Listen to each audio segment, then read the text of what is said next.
Holy hell. It's almost like we're a real guild. We just went from, top 100 to top 100.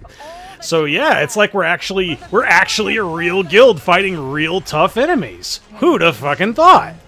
But either way, we're going up against a Conqueror, Lilias, an Apocalypse Ravi, and a regular Mercedes. With that oh-so-wonderful whale skin, the Mercedes skin. It'd be really nice if they would re-release that skin, but that's probably not going to be happening anytime soon. Either way, on to the actual fight here. So I brought Sinful, Angelica, Destina, and Spirit Eye Celine. Now the reason why these three in particular are really, really handy into this particular situation is because you have two different revivers, both on completely different spectrums. One is going to be taking abuse from the Apocalypse Ravi, and while you have possession buff up, anytime you are crit on their turn, hence why we didn't get a counterattack there, that was an additional attack from her. Now we'll get an attack right here. We'll have two different means of tanking like a lot of the bullshit that we're fighting. Now it looks like we're getting our shit absolutely fucking wrecked, and technically we are. But fortunately for us, that one like stray attack that the Mercedes was able to do did not actually hit the Destina, which really wouldn't have even been a problem in the first place. But the fact that it didn't hit Destina and it hit Celine, well, then we went ahead, counterattacked our way into her, did just enough damage to kill her, and because we had immortality up on Sinful Angelica, she ain't coming back, because LOL Sinful Harvest, or whatever the fuck it's supposed to be called. So, either way, we've really dealt with the one actual truly annoying unit on the team, that being Mercedes, who was really going all in with all that oh-so-wonderful whale luck that all these guilds seem to have. Right side OP, left side don't do shit. So, because we were able to deal with the Mercedes, and then also by proxy we're able to deal with the Conqueror Lilias, because she's really one of the other biggest threats, because she'll do attack down, things like that, slow you down, go into your Sinful Angelica, possibly kill your Sinful Angelica whenever you run out of immortality. This doesn't work out in their favor in that particular situation because we have Destina with us, so just in case we were to lose Sinful Angelica and we were to lose Spirit Eye Celine, we're able to bring them both back and hopefully be able to cycle around to get their survivability mechanics back up. Now, pretty much that's exactly what happens here. As soon as the Mercedes went down, everything was like 1-1 until you eventually win via counterattacks.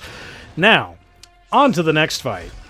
So, this is something that a lot of you have seen numerous times on my channel. Hey, looky there, it's Lewis and Choux. Let's just go ahead and pick Shadow Knight Pyllis, Christy, and Roana to go into that.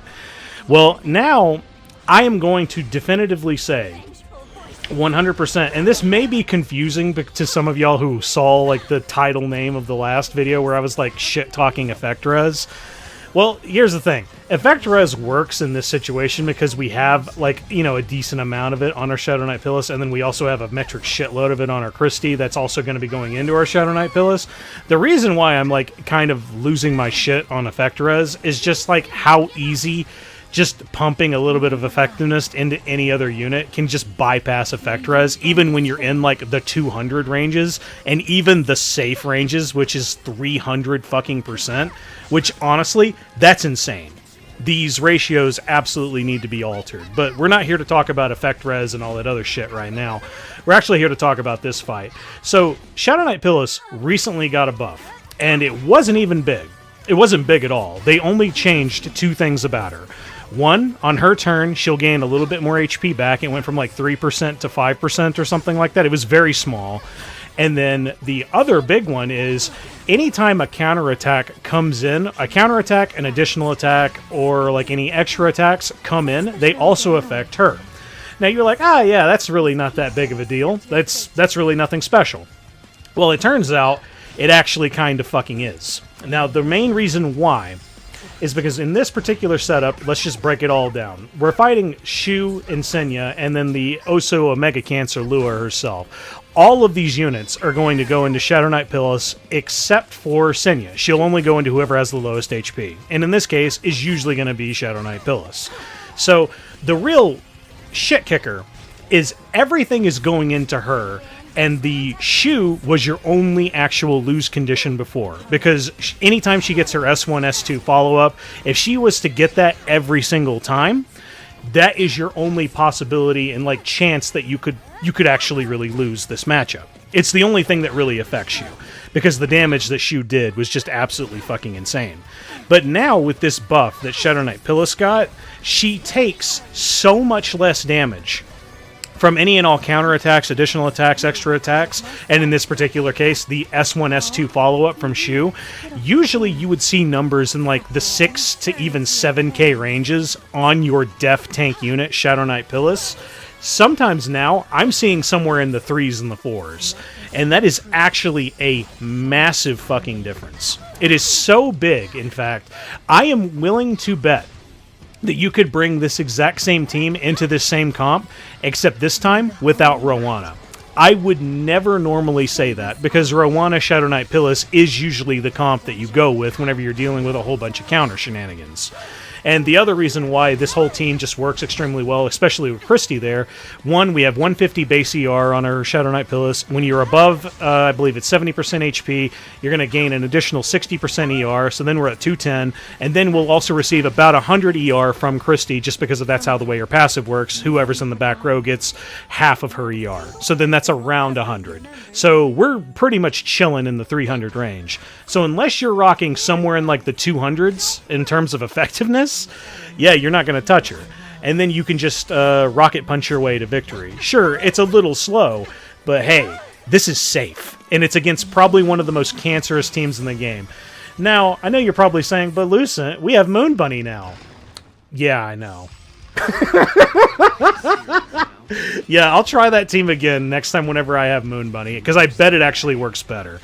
So anyway, let's talk about this clusterfuck. So this is Ran, Lilias, and Senya. What I honestly firmly believe to be probably the worst RGB team that you have to go into in general.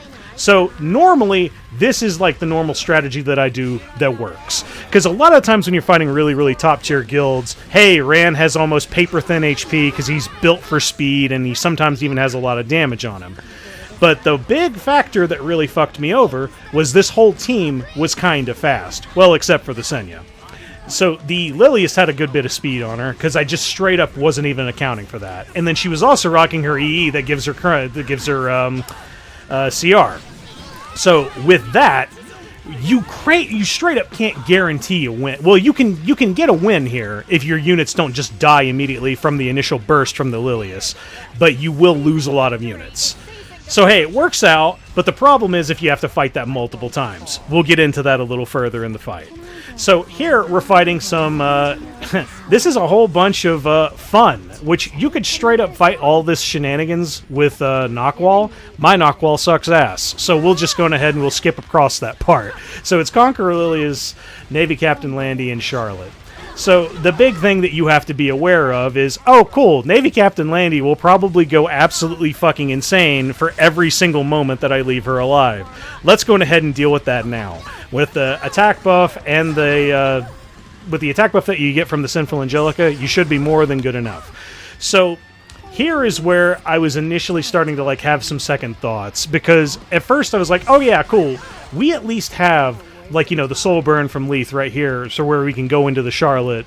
But I was like, well, what if this strips the barrier? And then I was like, what the fuck am I doing? As soon as the Conqueror Lilias is by herself, she's no longer a threat. So then I was just like, okay, yeah, fuck it. I'm just going to soul burn this, go into Charlotte. She's red. We have element advantage, so we're going to deal even more damage to her.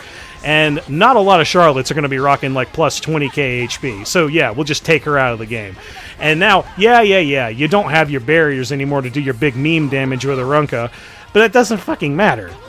Like, the Conqueror Lilias isn't going to do enough damage to really kill you on your Sinful Angelica, because you can tank at least, like, one of those little baby hits, and you have two other, like, big damage units that are there. So, hey, easy. So, here was an attempt to make something work, and this is where I made a very, very vital discovery on my own mid-ass gear.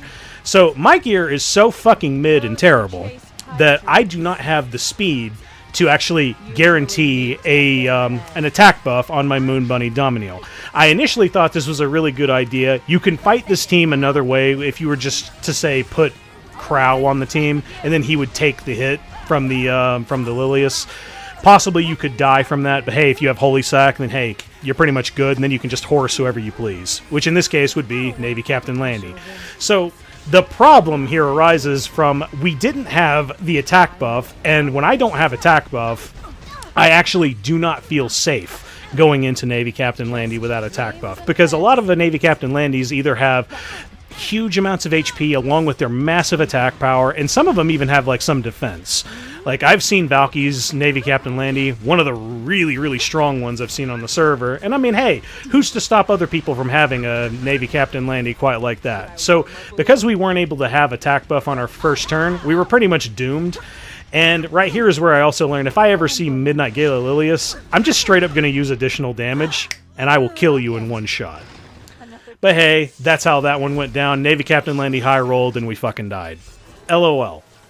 So, here we get to fight the Rand, Lilias, and Senya team once again. And of course, I don't have the team that I normally use to go into it.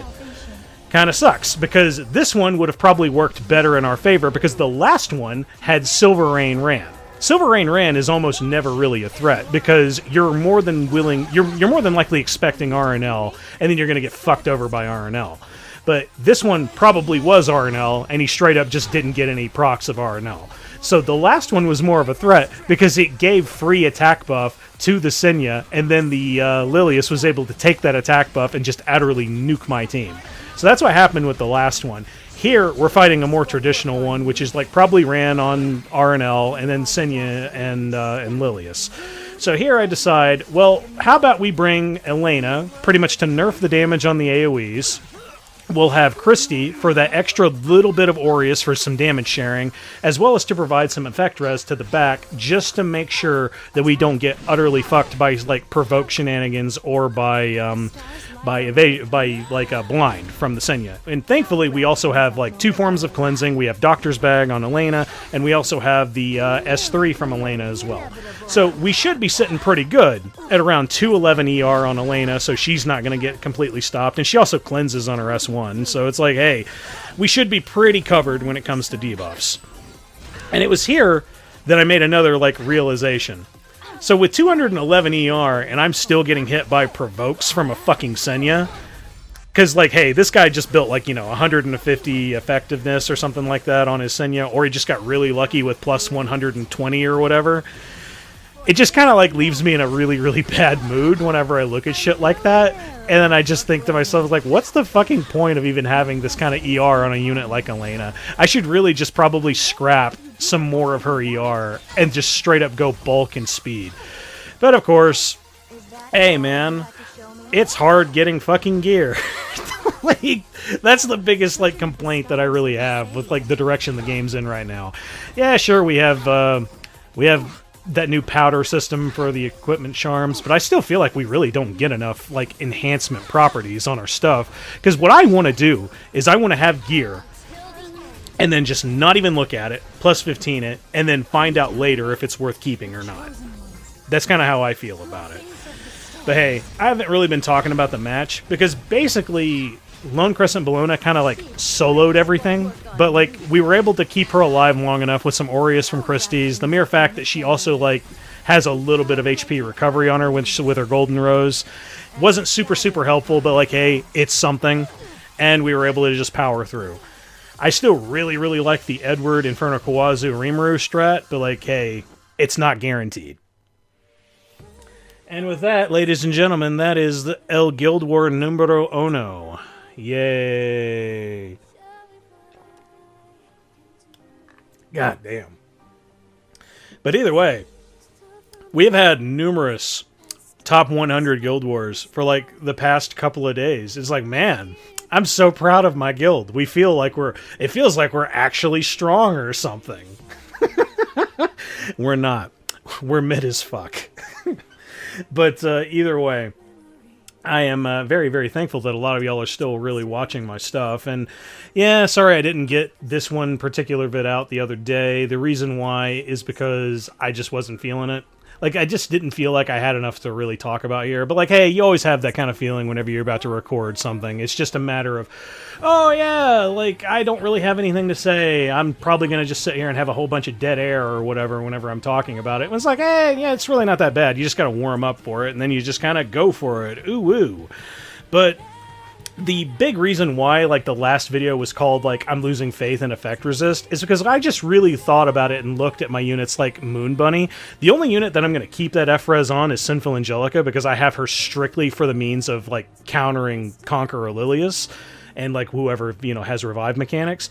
But for shit like Moon Bunny nowadays, I really feel like I don't really need effect resist because of how strong her passive got upgraded to. I only use her going into units that use extra turn shenanigans in the first place, because she's a kind of a middling healer, and the only other thing that I would really use her for is to set up my team to, like, you know, counter cleave the other opponents because of the attack buff. So it's like, you know what? That's a good idea. I should probably just say fuck F-res on her, and probably also on Elena, because Elena, you know, straight up cleanses with her S1. I should probably put her on, like, a counter set or something. But, who knows, man. That's a big problem, man. I need more gear. But hey, if you guys like this video, I'd really appreciate it if you'd leave me a like, and you want to see more of my content, go ahead and hit subscribe. Hey, random meme, go! And you're definitely not gonna get this thing. Because I saw that thing. That thing came in here when I was on the couch.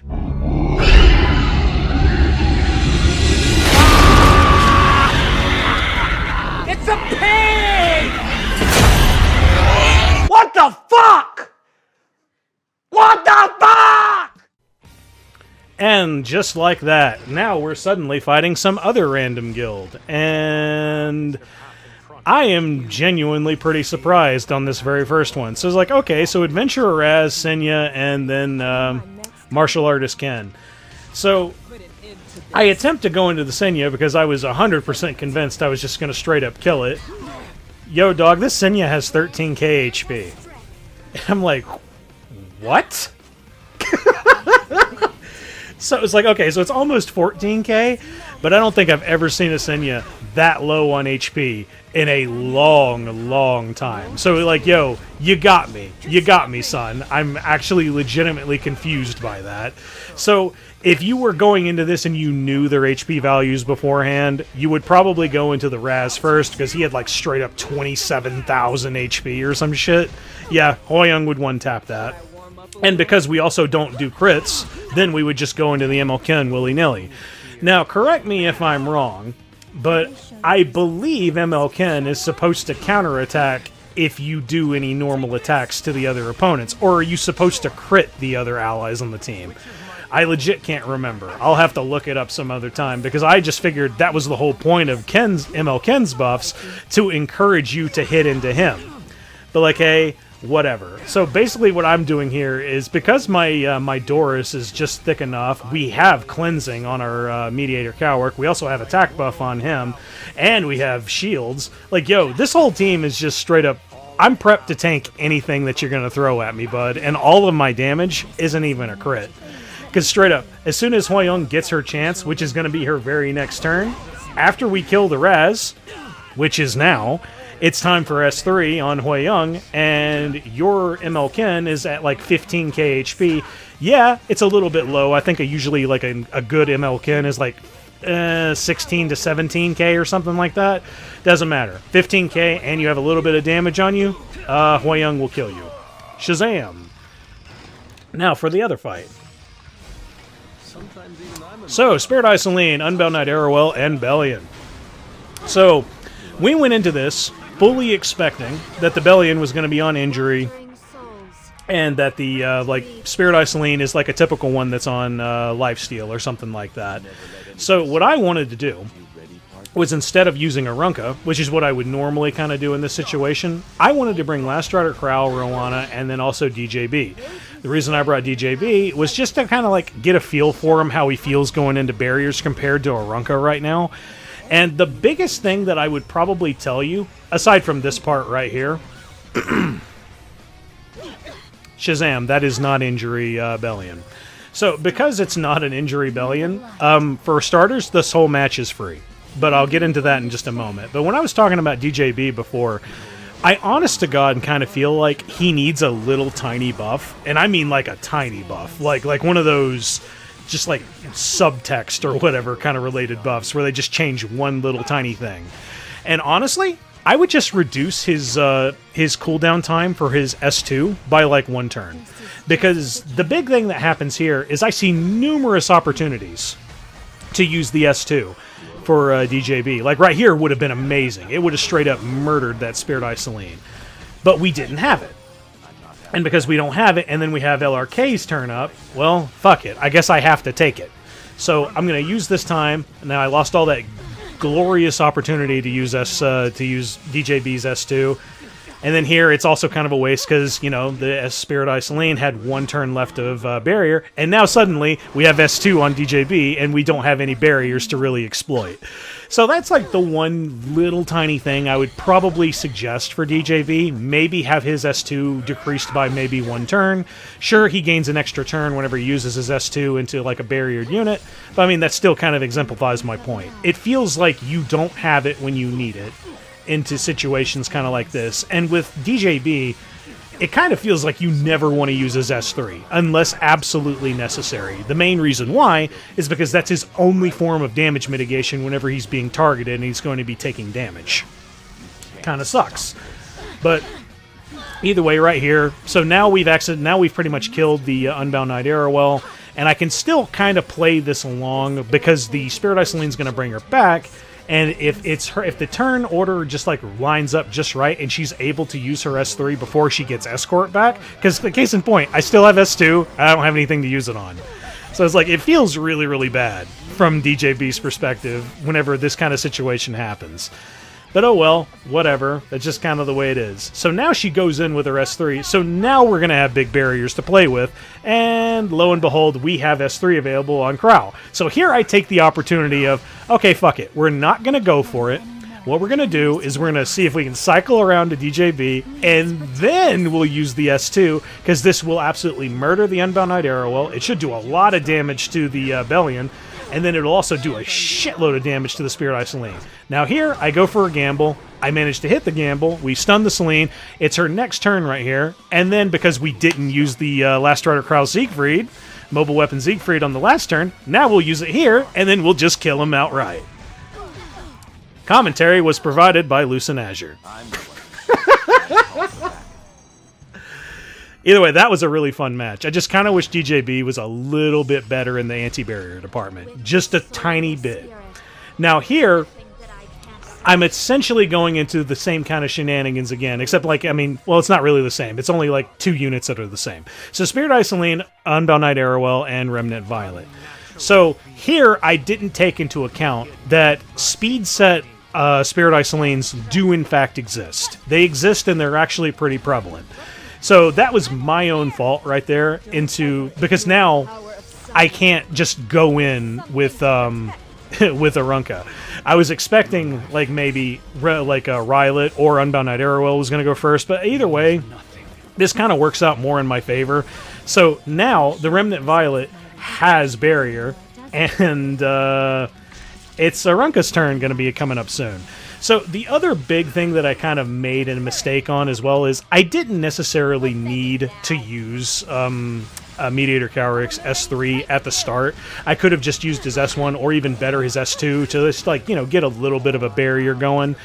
Because then I took a big hit from the Spirit Eye Celine. And then here, oh, LOL, I happen to crit the Spirit Eye Celine. So now I just lost my entire barrier, and yeah, it was almost like I shouldn't have even tried to go into her. Whoops. Oh well. And then here I forget once again she's on Secret Art, which is Green Celine's artifact. So now every time I use like a non-attack skill, she keeps giving herself fucking attack buff. So I'm just taking even more and more damage. And then here's like another example of just like tiny little shit that kind of annoys me about Arunka. I really feel like she also deserves a very slight buff. And it's not even like as crazy as you might be thinking. Because like right here, I just lost Mediator Kawerik. So now it's a matter of I have to try and survive as best I can. So when it comes to Arunka, what's like the little tiny baby buff that I want? In terms of like a small buff for her, not even big. Seriously, get rid of the RNG proc chance on her S1. There is no reason for that shit to even exist, because straight up, if you're going into evasion units and you burn the S1, you still won't get the follow-up because it only works on a successful attack, which is just fucking stupid. Like, seriously, it's fucking dumb. There's no reason for that to exist. So, going ahead and turn the Soul Burn into the S3, and let's just turn her S3 Soul Burn into deals more damage on, like, contact. Just, that way you can guarantee that you're going to kill something that has a barrier. It would just feel good, and it would just be a nice change to have. Because straight up, just the mere fact that you have to burn just to guarantee this stupid shit that doesn't even do a lot of damage and is extraordinarily situational is just fucking stupid. Like, I mean, feel free to tell me I'm wrong in the chat or whatever, but like, hey, I think that would just be a really, really good idea for Arunka. And it's not even like it's doing crazy shit. Like, that could easily be a buff for whenever they just want to, like, not do really, really big, heavy buffs or whatever. I think it would help her immensely. But either way, after we gotten through that, and Doris was proving herself to be really, really great waifu material, tanking some crazy-ass hits, hey, let's fight some Ran shenanigans. So, what I like to do fighting Ran is I like to use Edward, Elric, Inferno, Khawazu, and Rimuru. It's just extremely consistent, because a lot of the times when I fight Ran, he does some really, really unethical shit. And in this particular case, I don't know what this Ran was rocking. In all honesty, it could have been RNL and he just straight up didn't get lucky. Because here, this Ran was actually kind of thick. He had 10k HP. So I wasn't able to kill him in one turn from my Rimuru. Usually I kind of do. For any like the really, really strong Rans, they're usually not rocking any HP at all. So here, I'm really weighing my options. Do I want to go into the Briar Witch's area? But then I ultimately decide, hey, fuck it, let's go ahead and kill the Senya. If we don't crit, whatever, we'll kill it with Rimuru afterwards. We managed to crit, which is, hey, super awesome. And then we'll go in with Rimuru right here. We don't crit, but hey, doesn't matter. Doesn't do enough damage to really be a threat. We kill her. So now all we have to deal with is one attack from Briar Witch's area, which hopefully for us, we will manage to... It'll hit Ed. That'll then go into her again.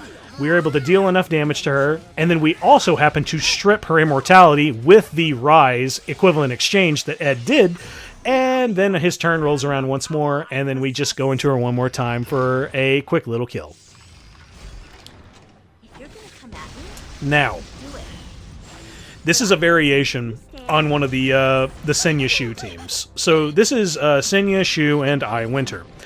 Now, anytime you see like an I Winter on the field, and if you are very, very confident in your abilities to fight the said I Winter team, and like the other two units straight up don't scare you in any way, shape, or form, if you're looking for like a really, really good green bait for I Winter, I'm not even fucking with you, but Jekt is actually almost perfect to fight I Winter teams.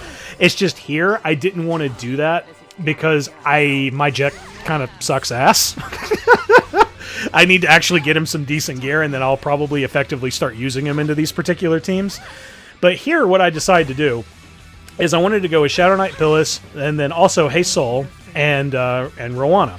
Now, the reason why Roana is special here is because, one, she's on Celestine. So, with her being on Celestine, our form of healing works off of Vigilant Eye and also off of her S1 attacks and counterattacks. So, we also took several counterattacks before this one right here, and we're already at 4 stacks of counterattack for Hey Soul. So, anytime that she goes in with her S1 or S3, she's going to deal like an additional 5k or something fixed damage, which is just hilarious. And because we're not using any non-attack skills whatsoever, we're not going to be proccing the I Winter at any point in time. And we have a lot of fixed damage just going into this team. So, one, we have Shadow Knight Pyllis on Rocket Punch. That's basically fixed damage, just based off of your defense stat.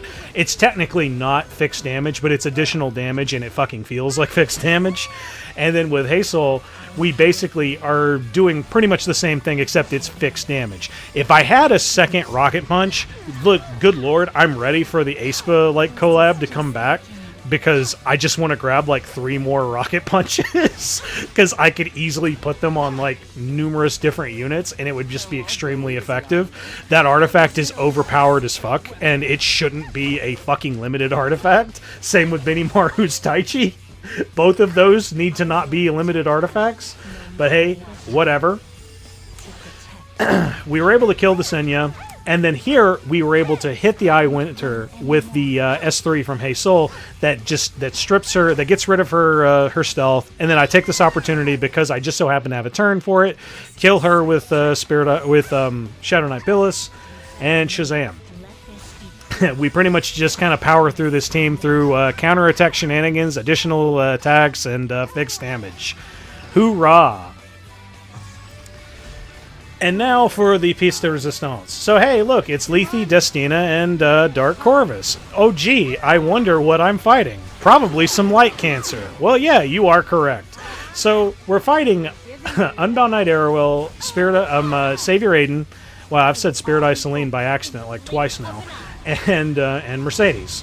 So the big thing in particular that we're dealing with here is, one, we don't really want to be hit by the Mercedes in terms of we don't want to get hit by additional attacks. We don't want to get hit by Magic for Friends. We don't really want to just be hit in general by her because we're not rocking Roana on our team. We're rocking Destina. Destina can do some like kind of middling heals with Guardian Ice Crystals that's on her, but it's nowhere near as good as Roana. Because like with Roana, you straight up want to be counterattacked and you want to be like Magic for Friends. So before initially I was going in with Lethe to try and kill the Mercedes. I could still do that. But ultimately, I wanted to get some more health back with Dark Corvus, so I boosted him up with Destina instead of Lethe. Okay, cool, whatever. We basically just wasted like a round of Omen. Whatever, not really that big of a deal. Now that we've already gotten rid of the Mercedes, there's really almost nothing to worry about, because we only have 2 units that are going to go into Dark Corvus, one of them being a DPS and one of them being just annoying. So we're going to do big damage onto the Unbound Knight Arrowell right here. Hoorah. And now all we have to do is we just have to soul burn into the wow, I said it yet again, into the Savior Aiden. So the reason why this is going to work is, one, Arrowell has Escort. Escort is really, really good, but it also really, really hurts. So this is going to deal about 4 to 5k damage just to Unbound Knight Arrowell on its own. And because, you know, Savior Aiden is never going to have more than like 15k, never going to have more than like even 10k HP, yeah, you'll just straight up one-tap her, and you'll kill Unbound Knight Arrowell in the process. Yay! And with that, ladies and gentlemen, that is GuildWar numero dos. Oh my god. And yeah, it was fun to have like a little bit of a weaker guild after, you know, fighting 2 top 100s in a row. Actually, I think it was close to 3. We were straight up fighting a whole bunch of really, really strong people. And I think we actually won against one of them, which is kind of impressive. But either way, man, I'm just excited to go ahead and get the rest of all this stuff over with, because like, hey, the game got updated recently and they just recently added new Rift content. Boy, I would be really excited for that, except I haven't started episode 5 yet. So guess you know what I need to do, because you're locked out of that until you do, what is it, episode 5.2.2 or something like that. So, hey, I have to actually do a little bit of story work. I was planning to go ahead and read through episode 4 because I skipped all of that shit. I fucking hated episode 4 with a passion. But, like, you know what? Maybe I should just pretend episode 4 straight up didn't happen. And then, hey, we just move on to Vampire Land. Because, hey, man, Kane be looking mad fucking cool. And also, MLU Fiend be looking mad depressing. I feel really, really bad for my guildmate Mikia because, hey, Eufiend's his waifu, and this one just straight up looks tortured and fucking depressing. So it's like, cool, man. It's a really, really unique kit for ML Eufiend, but it's like, I'm not a big fan of this archetype. It legitimately kind of makes me feel bad. But like, hey, she does look fun to use, so I don't know. We'll see whenever we get around to it how much fun she's really going to be. But either way, boys and girls, if you like this video, my mental health would greatly appreciate it if you'd hit that like button. And if you want to see more of my content, go ahead and hit subscribe. To those of you who have been around and watching me forever, I greatly appreciate it. Have a good one. Later.